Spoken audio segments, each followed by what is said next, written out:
In Chapter 3 of the notes, we've developed a lot of theoretical equations. These include transport equations, conservation laws, and other balance and rate equations.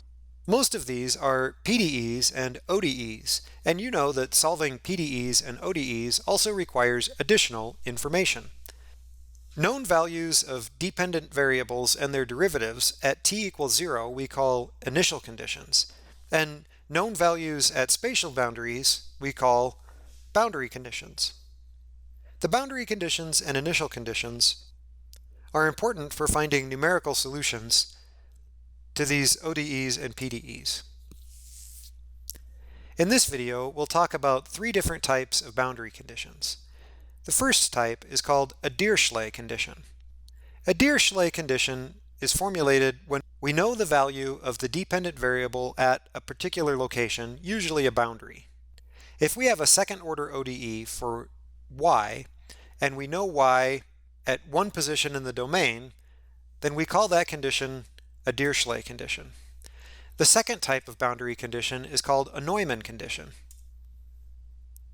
A Neumann condition is when we know the derivative of a dependent variable at a particular point in the domain. This often occurs when we have a fixed flux at a boundary, or a zero flux at an impermeable boundary or a symmetry point in our domain. The third type of boundary condition is called a Robin condition. A Robin condition is one where we know some linear combination of a dependent variable and its derivative at some point in the domain.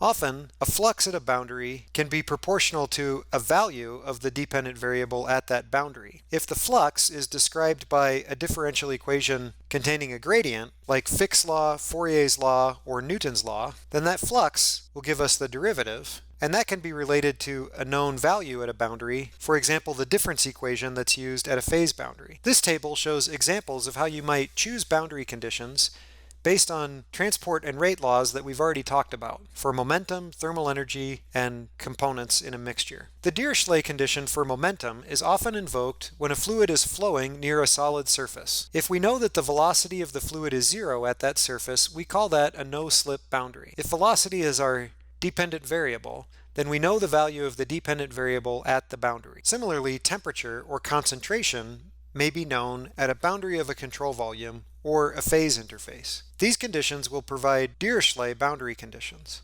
Neumann-type boundary conditions often arise when, instead of knowing the value of the dependent variable, we know its derivative. This occurs when we know what the flux is at a boundary. At the boundary between two fluid phases, like at a liquid-liquid interface, we may say that the shear stress on either side of that boundary is equal. And since the shear stress is related by Newton's law to the gradient of the velocity, this imposes a Neumann-type boundary condition on the velocity, because those gradients are derivatives of the velocity.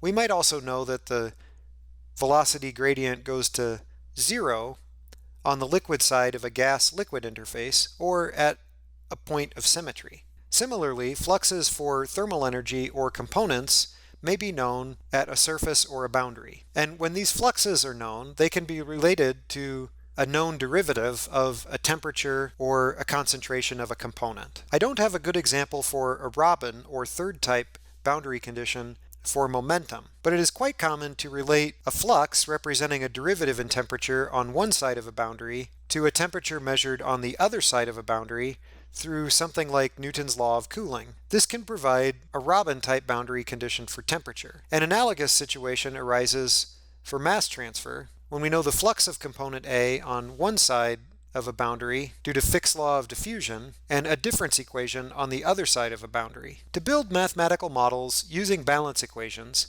we first must select an appropriate coordinate system and then decide which quantities to write the balance equations for based on our modeling objectives. For example, if the model objective is to predict temperatures, then we would want to include a thermal energy balance. If the model objective is to predict the transport of components, then we would write component balance equations. Once we've written our general balance equations, then we parameterize the model equations with appropriate diffusive flux and source terms. Then we estimate other parameters that appear in the balance equations. We might use equilibrium conditions where appropriate to simplify by reducing the number of variables or otherwise constraining the solutions. Then we select boundary conditions. In Chapter 3 of the notes, we've covered balance equations, which can be written for both conserved properties, in which case we have conservation laws, and non-conserved properties, for which we have transport equations. We also reviewed some important rate equations that are used to parameterize the balance equations. These included transport rates and reaction rates.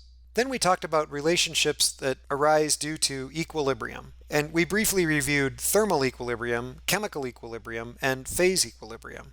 Finally, we introduced the idea of invoking boundary conditions to find solutions to differential equations. We'll revisit the use of Dirichlet, Neumann, and Robin boundary conditions later in the semester.